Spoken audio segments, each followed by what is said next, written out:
ആതിരെ, ഈ ന്യൂസ് കണ്ടോ? ഇത് മംഗളം ദിനപത്രത്തിന്റെ ഫ്രണ്ട് പേജിലുള്ള ന്യൂസാണ്. ഇതിനകത്ത് പറയുന്നത് നിയമസഭാ പോരാട്ടത്തിന് നടി ഭാവന സർപ്രൈസ് നീക്കവുമായി CPM.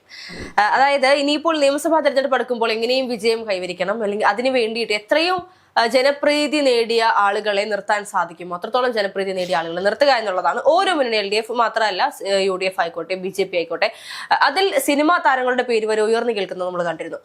ഇപ്പോൾ പക്ഷെ അതിലൊന്നും തന്നെയും ഈ പറഞ്ഞ യുവ നടിമാരുടെ പേരുകൾ നമ്മൾ ഉയർന്നു കേൾക്കുന്നത് കണ്ടില്ല. അതിനപ്പുറത്തേക്ക് നടന്മാരുടെ ഒരുപാട് പേരുടെ, പിഷാരടി ആയിക്കോട്ടെ, ആസിഫ് അലി ആയിക്കോട്ടെ, ഉണ്ണിമുകുന്ദൻ ആയിക്കോട്ടെ, ഇത്തരത്തിൽ ഒരുപാട് പേരുടെ പേരുകൾ കേട്ടിരുന്നു. ഇപ്പോൾ ഭാവനയെ CPM സ്ഥാനാർത്ഥിയായി നിർത്താൻ സാധ്യതയുണ്ട് എന്നുള്ള വാർത്തകളാണ് പുറത്തു വരുന്നത്. അതും എവിടെയാണ് എന്നുള്ളത് പൂർണ്ണമായും പറഞ്ഞിട്ടില്ലെങ്കിലും വിജയ സാധ്യത ഉറപ്പുള്ള, അല്ലെങ്കിൽ വിജയം ഉറപ്പായ സീറ്റുകളിൽ എവിടെയെങ്കിലും ഈ പറയുന്ന ഭാവന സ്ഥാനാർത്ഥിയായി എത്തിയേക്കും എന്നുള്ള വാർത്തകളാണ് വരുന്നത്. യഥാർത്ഥത്തിൽ ഇങ്ങനെ ഒരു നീക്കത്തിലൂടെ ഈ പറയുന്ന പിണറായി വിജയൻ എന്താണ് യഥാർത്ഥത്തിൽ ഉദ്ദേശിക്കുന്നത്? പുള്ളി ഇങ്ങനെ ഒരു നീക്കം നടക്കുന്നുണ്ടെങ്കിൽ സർപ്രൈസ് ആയിട്ട് വെച്ചിരിക്കുന്നതല്ലേ. ഭാവനയുടെ ഭാഗത്തുനിന്നും ഇതിന്റെ സ്ഥിരീകരണം ഒന്നും വന്നിട്ടില്ല. അതുകൊണ്ട് തന്നെ ഫാക്ട് ചെക്ക് നടത്താൻ വളരെ ബുദ്ധിമുട്ടേറിയ ഒരു കാര്യമാണ്. പിന്നെ ഒരു പ്രധാന ദിനപത്രത്തിൽ തന്നെ വന്നതുകൊണ്ട് മാത്രമാണ് ഈ ഒരു വാർത്തയെ പറ്റി സംസാരിക്കുന്നത്. ഇതിന്റെ ഒരു പ്രധാന വിഷയം എന്ന് പറയുന്നത് പിണറായി ഉദ്ദേശിക്കുന്ന വോട്ട് തന്നെ. കാരണം ഏറ്റവും കൂടുതൽ നമ്മൾ ചേർത്ത് നിർത്തുന്ന ആൾക്കാരെ, അല്ലെങ്കിൽ ഞങ്ങൾ ഇവരെയൊക്കെ ഞങ്ങളുടെ സ്വന്തം കുട്ടികളാണ് എന്ന രീതിയിൽ ഒരു പ്രത്യേക പരിഗണനകൾ കൊടുത്ത് സമൂഹത്തിന് മുന്നിൽ പൊടിയിടുന്ന രീതി ആ സർക്കാരിന്റെ രീതി നമുക്ക് കണ്ടിട്ടുണ്ട്. അത് കൃത്യമായി രാഷ്ട്രീയ ലക്ഷ്യം വെച്ചുകൊണ്ടുള്ളത് ആണെങ്കിൽ അത് ഇപ്പൊ തെളിയാൻ പോവുകയാണ്. അത് നമ്മൾ പറഞ്ഞൊരു കാര്യമാണ്. ഇതൊക്കെ രാഷ്ട്രീയ ലക്ഷ്യം വെച്ച്, അല്ലെങ്കിൽ രാഷ്ട്രീയപരമായി വോട്ടുകൾ ശേഖരിക്കാൻ വേണ്ടിയിട്ടുള്ള നീക്കങ്ങളാണ്. പക്ഷെ അപ്പോഴും സർക്കാർ തടഞ്ഞത് അങ്ങനെയൊന്നുമല്ല, ഞങ്ങൾ എല്ലാവരെയും കൂടെ നിർത്തുന്ന രീതിയിലാണ് നിർത്തുന്നത്. പക്ഷെ ഇങ്ങനെ ഭാവന സ്ഥാനാർത്ഥി ആവുകയാണ് എങ്കിൽ കൃത്യമായി ഇതൊക്കെ രാഷ്ട്രീയ പ്രചാരണം എന്ന രീതിയിലേക്ക് നമുക്ക് എടുക്കാൻ പറ്റുള്ളൂ. തെരഞ്ഞെടുപ്പ് പ്രചാരണം എന്ന രീതിയിൽ സ്ഥാനാർത്ഥിയെ കൊണ്ടുപോയി ലേബൽ ചെയ്യുന്ന രീതിയിലായി പോകും ഭാവന സ്ഥാനാർത്ഥിയാവുകയാണെങ്കിൽ. പിന്നെ മറ്റൊരു കാരണം എന്ന് പറയുന്നത് CPM എല്ലാവരും ചാടുന്ന ഒരു സീസണാണിത്. ഐഷ പൂറ്റി ചാടി, അതിനു മുൻപ് CPM-ന്റെ ഈ പറയുന്ന ചർച്ചകളിലൊക്കെ CPM പ്രതിനിധീകരിച്ചുകൊണ്ടിരുന്ന ലിജോ, പുള്ളി ചാടിയിട്ടുണ്ടായിരുന്നു. ആ സമയത്ത് ആദ്യം CPM പറഞ്ഞു അയാളുമായിട്ട് ഞങ്ങൾക്ക് ഒരു ബന്ധവുമില്ല എന്ന് പറഞ്ഞു. പക്ഷെ CPM-ന്റെ പ്രതിനിധിയായി ഡെയിലി പോകുന്നതും ചർച്ചകളിലൊക്കെ വളരെ സംസാരിച്ചുകൊണ്ടിരുന്ന ഒരാളായിരുന്നു. ആ സമയത്തൊക്കെ CPM-ന്റെ ആളും ചാടി കഴിയുമ്പോൾ ഞങ്ങളുടെ ആളല്ല എന്ന് പറയുന്ന ഒരു രീതി. പിന്നെ ഐഷ പൂറ്റി പോയിട്ടുണ്ട്.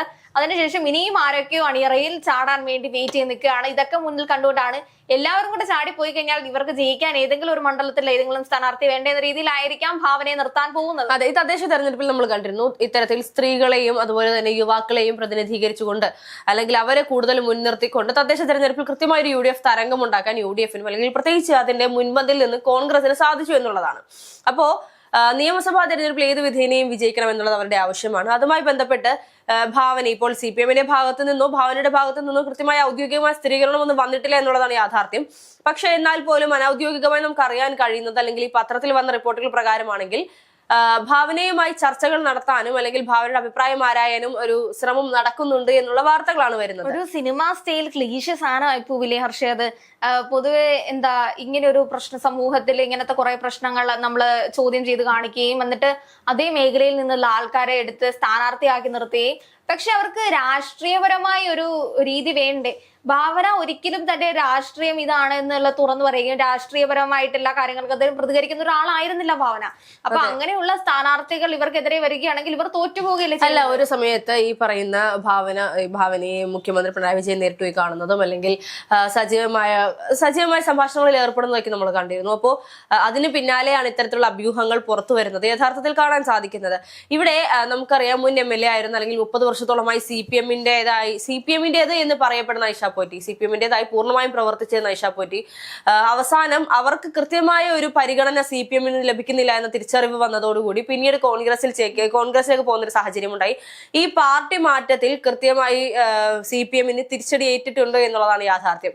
അപ്പോ ഐഷ പോറ്റി CPM-ൽ നിന്നും കോൺഗ്രസിലേക്ക് പോയപ്പോൾ വിസ്മയം എന്നാണ് കോൺഗ്രസ് സൂചിപ്പിച്ചതെങ്കിൽ, ഇവിടെ ഭാവന തിരിച്ച് CPM-ലേക്ക് വരുമ്പോൾ അത് മഹാവിസ്മയം എന്ന് പറയാൻ സാധിക്കുന്ന നിലയിലേക്കാണ് CPM-ന്റെ ഓരോ നീക്കങ്ങൾ. നമുക്ക് ഭാവന ഇപ്പൊ CPM-ൽ പോവുകയാണെങ്കിൽ പ്രത്യേകിച്ച് ഒരു പുതുമ ഒന്നുണ്ടാവേണ്ട. അവരൊരു രാഷ്ട്രീയ പാർട്ടിയിലും പ്രവർത്തിച്ചുകൊണ്ടിരുന്ന ആളല്ല, അതേപോലെ ഒരു രാഷ്ട്രീയത്തിനൊപ്പം നിന്ന ഒരാളുമല്ല.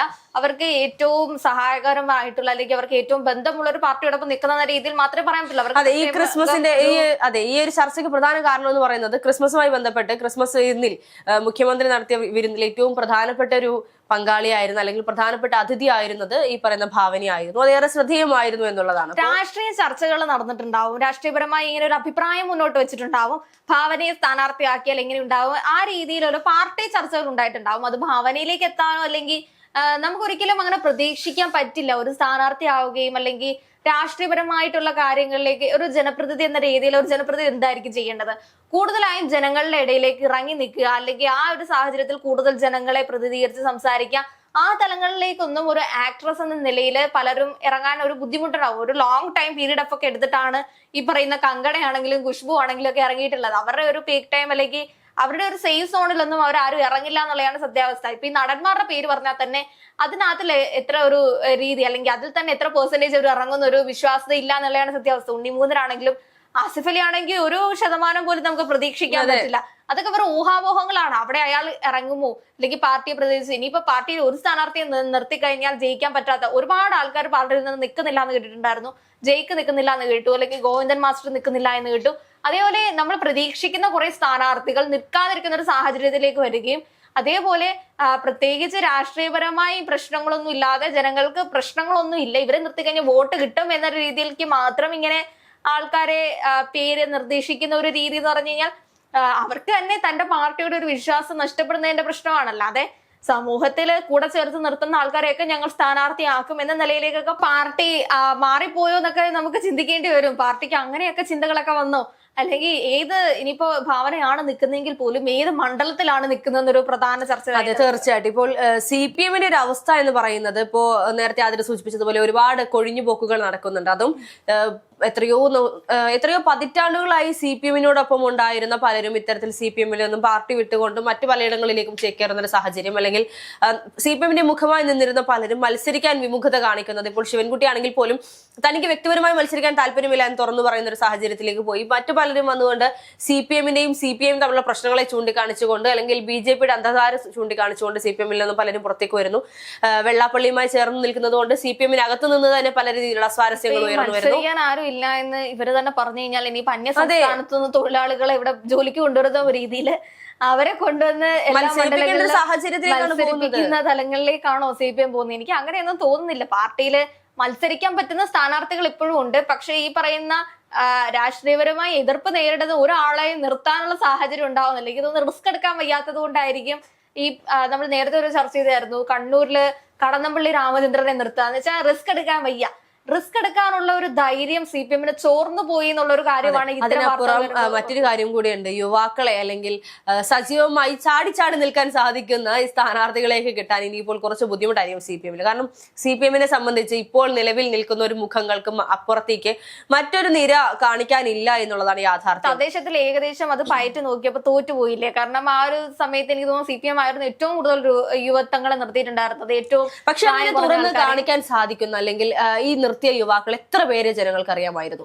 പക്ഷേ കോൺഗ്രസിനെ സംബന്ധിച്ച് MLA ആയിരുന്നവർ പോലും പ്രദേശത്തിൽ വന്ന് മത്സരിക്കുന്നു, ശബരിനാഥിനെ പോലെയുള്ളവർ. അതിനപ്പുറത്തേക്ക് പലരെ CPM-ന്റെ PR-ഓട് കൂടിയാണ് വൈഷ്ണവയ്ക്ക് മുഖപരിചയമുള്ള കേരളത്തിൽ അറിയപ്പെടുന്ന ഒരു സ്ഥാനാർത്ഥിയായി മാറുന്ന ഒരു സാഹചര്യം വന്നത്. അപ്പോൾ യഥാർത്ഥത്തിൽ വൈഷ്ണവയുടെ വിജയത്തിൽ CPM-ന് കൃത്യമായി പങ്കുണ്ട് എന്നുള്ളത് തന്നെയാണ്. നിർത്തിയിട്ടുണ്ടായിരുന്ന ഒരു യുവരക്തമായിരുന്നു ആര്യ രാജേന്ദ്രൻ. ആര്യ രാജേന്ദ്രന്റെ ഒരു നെഗറ്റിവിറ്റി ഉണ്ട്, ഒരു നെഗറ്റീവ് റിലീസ് രീതിയിൽ അവർക്ക് ഉണ്ടായിട്ടുള്ള അല്ലെങ്കിൽ അവരുടെ ഒരു കാര്യം പാർട്ടിയെ ബാധിച്ചിട്ടുണ്ടായിരുന്നു. അതുകൊണ്ട് തന്നെയാണ് തിരുവനന്തപുരത്ത് അത്രയും വോട്ട് ഷെയർ ഒക്കെ BJP-ക്ക് പോകാനുള്ള കാരണം തന്നെ. അപ്പൊ അങ്ങനെ നമ്മൾ നോക്കുന്ന സമയത്ത് അവരുടെ ഏകദേശം തന്ത്രങ്ങളൊക്കെ പാളിപ്പോകുന്ന ഒരു അവസ്ഥയിലേക്കാണ് വരുന്നത്. ഇനിയിപ്പോ ആരെയും നിർത്താൻ പറ്റിയില്ല എന്നുണ്ടെങ്കിൽ ഞങ്ങൾ കൂടെ നിർത്തിയ ഭാവനയെ ഞങ്ങൾ നിർത്തുന്നു, അല്ലെങ്കിൽ അങ്ങനെ ഒരു ചർച്ച ഉണ്ടാവുമ്പോൾ പാർട്ടിക്ക് ഒരു നല്ല ഇമേജ് കൊണ്ടുവരാൻ മാത്രമായിരിക്കും അവർ ശ്രമിക്കുന്നത്. അല്ലാതെ ഭാവന സ്ഥാനാർത്ഥിയായി വരുമെന്ന് നമുക്ക് ഒരിക്കലും വിശ്വസിക്കാനേ പറ്റില്ല. കാരണം രാഷ്ട്രീയപരമായി ഭാവന പ്രത്യേകിച്ച് ഒരു കാര്യങ്ങളിലും അങ്ങനെ ഇടപെടുന്ന ഒരാളല്ല. രാഷ്ട്രീയപരമായി അങ്ങനെ നിൽക്കാൻ പറ്റുന്ന ഒരു തലങ്ങളിലേക്ക് ഇതുവരെ ഒരു അഭിപ്രായം അറിയിച്ചിട്ട് പോലുമില്ല. അങ്ങനെ ഒരാളെ സംബന്ധിച്ച് അവർ കൂടുതലായിട്ടും സാംസ്കാരിക രംഗത്ത് തന്നെ പ്രവർത്തിക്കാൻ തന്നെയാണ് തീരുമാനമെടുത്തിട്ടുള്ളത്. രാഷ്ട്രീയ പ്രവേശനത്തിലുള്ള അതിനുള്ള സമയമായിട്ടില്ല. ഇനിയിപ്പോ പിണറായി അതിന് മുണ്ടുമുറുക്കി ഇറങ്ങിയാൽ പോലും അതത്ര സാധ്യമാവുമെന്ന് തോന്നുന്നില്ല.